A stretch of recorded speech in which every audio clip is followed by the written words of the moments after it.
पहेँलो भन्दा नाम पहेँलो डुम्बु स्ट्यान्डको दाहिना सुर पहेँलो टाढासम्म पुरा दाहिना हद। यसै हदबन्दीलाई आधार मानेर आजको जल उत्पन्न प्रकोप उद्धार अभ्यास सञ्चालन गरिनेछ। हदबन्दीभन्दा बाहिरको कुनै पनि गतिविधि यस अभ्याससँग सम्बन्धित हुने छैन।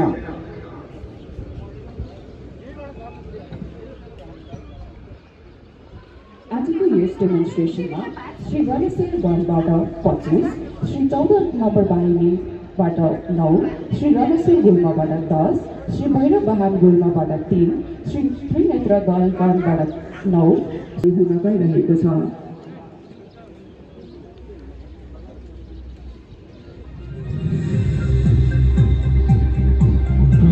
जस्तै यस वर्ष पनि बर्खामा देशभर अत्याधिक वर्षा हुने प्रक्षेपण गरिएको छ।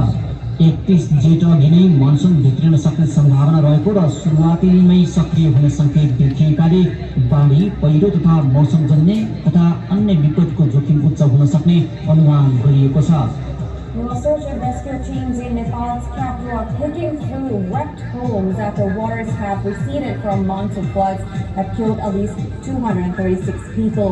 Entire neighborhoods in Kathmandu were inundated after the heaviest rains in more than 2 decades, with the capital temporarily cut off from the rest of Nepal after landslides blocked highways.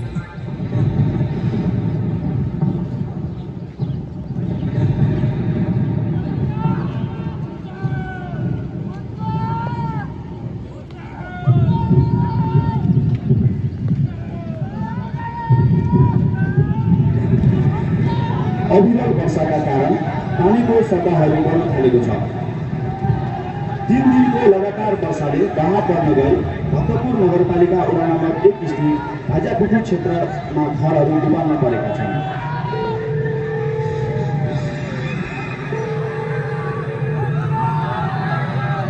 Nepal जिल्ला प्रहरी परिसर भक्तपुर। हजुर सुन्नु न, यहाँ दुईपाटी एरियामा यहाँ आजदेखि परेको पानीले गर्दाखेरि घर डुबाउनु पर्यो। 4 जना एक भित्रै नै हुनुहुन्छ भन्नु, 4 जना बिपद अब तुरन्त प्रहरी पठाइदिनु न, छिटो न छिटो। होटल 54 बेगो बाटो जादो कन्ट्रोल होटल 54 हो गयो।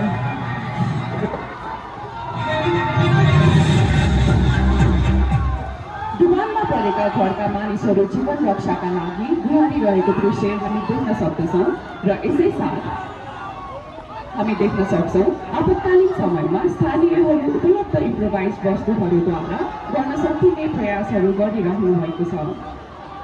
स्थानीयद्वारा केराको खम्बा, खाली बोतल, बाँस जस्ता इम्प्रोभाइज वस्तुहरूको प्रयोग गरी जीवन रक्षाका लागि प्रयास गरिरहनु भएको छ।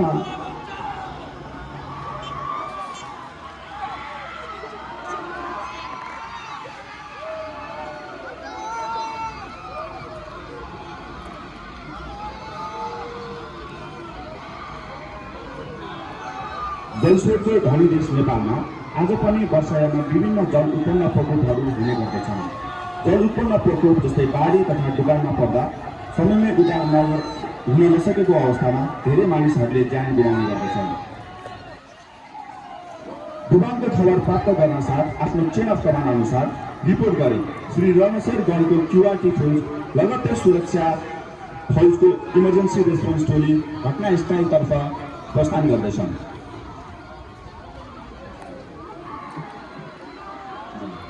श्री रणशेर गणको क्युआरटी फौज उद्धार कार्यको लागि खटिरहेको दृश्य मञ्चको दायाँ बीच भागबाट देख्न सकिन्छ, जहाँ उद्धारकर्मीहरू रबर बोटको माध्यमबाट पोखरीतर्फ प्रस्थान गर्दैछन्।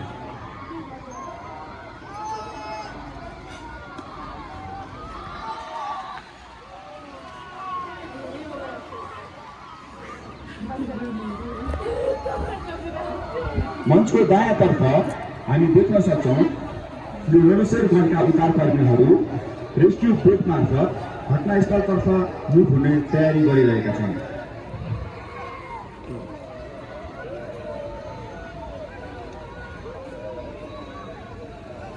क्विक रिएक्सन टिम असामान्य परिस्थिति तथा आकस्मिक दुर्घटनाको बेला छिटोभन्दा छिटो परिचालित भई उक्त घटनास्थलमा पुगी प्रतिकार्य गर्ने गर्दछन्।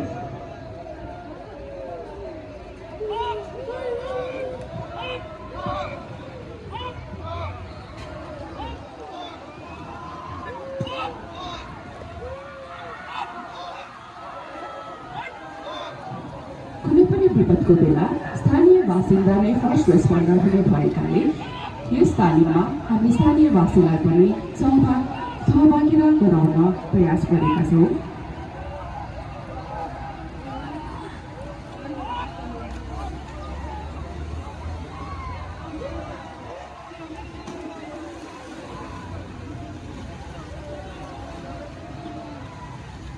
अहिले हामी देख्न सक्छौँ टिमद्वारा लाइफ ज्याकेट, लाइफ बोट ट्युब, थ्रोब्याग र फाइबर ट्युब जस्ता उद्धारका सामग्रीहरू प्रयोग गरी घाइतेहरूको उद्धार गर्ने कार्य गरिरहनु भएको छ।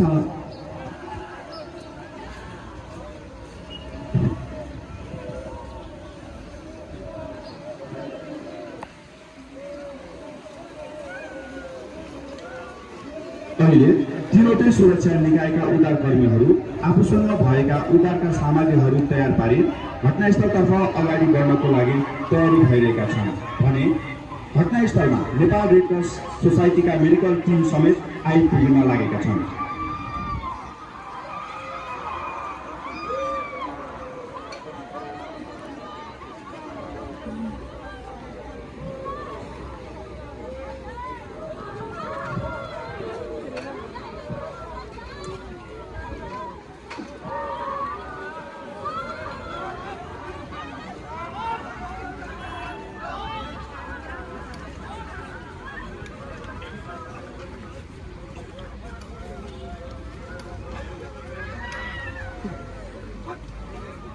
अहिले उद्धार टोलीले विभिन्न रेस्क्यु टेक्निक जस्तै chain of carry method, armament carry method, soldier carry method र रिस्ट मेथड तथा विभिन्न अन्य विधिहरू प्रयोग गरी पीडितहरूको उद्धार गरिरहनु भएको छ।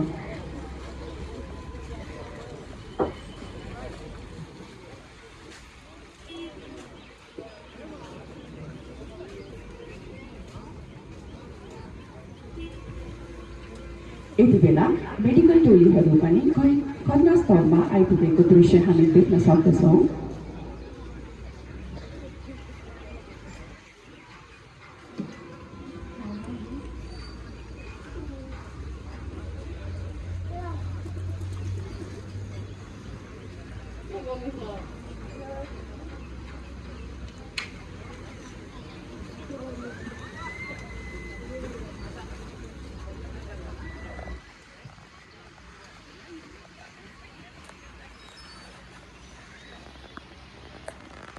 विपदका बेला आफूसँग भएको सम्पूर्ण उद्धार सामग्री तथा उद्धार विधिहरूको प्रयोग गरी दुर्घटनामा परेका व्यक्तिहरूलाई छोटोभन्दा छोटो समयमा उद्धार गर्नका लागि प्रयास गर्ने गरिन्छ।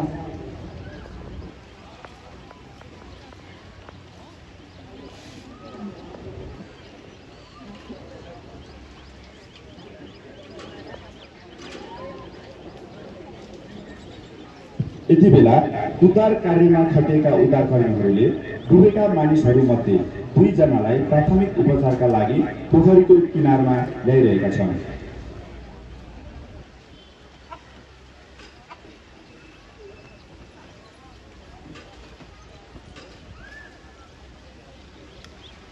आठ जना डुबानमा परेका व्यक्तिहरूमध्ये 2 जनालाई उद्धार गरी पोखरीको किनारमा ल्याएको दृश्य हामी देख्न सक्दछौँ।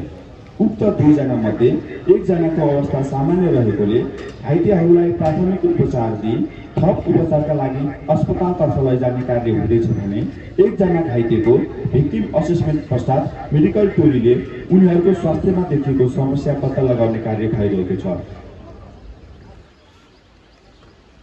उक्त बिरामी टोलीको स्वास्थ्य समस्याको पहिचान पश्चात आवश्यक उपचार प्रणाली मार्फत नेपाली सेनाको मेडिकल टोलीले थप उपचारको लागि सुरक्षित स्थानतर्फ लान लागिरहेको दृश्य हामी देख्न सक्दछौँ। यस्तो अवस्थामा संयुक्त उद्धार टोलीले उद्धार गरेको घाइतेलाई प्राथमिक क्षेत्रमा लिइसकेपछि घाइतेको अवस्थाको जाँच होस जाँच्ने र साथसाथी कार्यको प्रदर्शन भएको हामी देख्न सक्छौँ।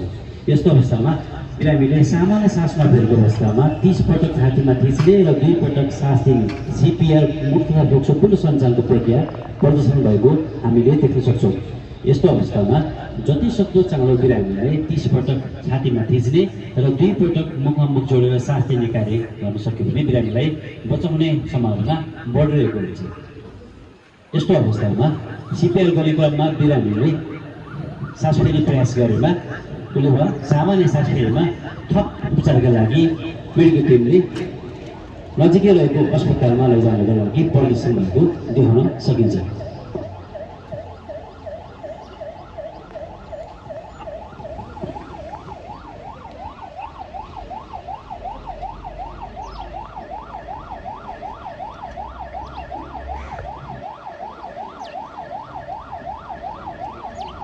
यति बेला सिपिआर दिई होसमा ल्याइएको घाइतेलाई थप उपचारका लागि अस्पतालतर्फ लाने कार्य भइरहेको हामी देख्न सक्दछौँ।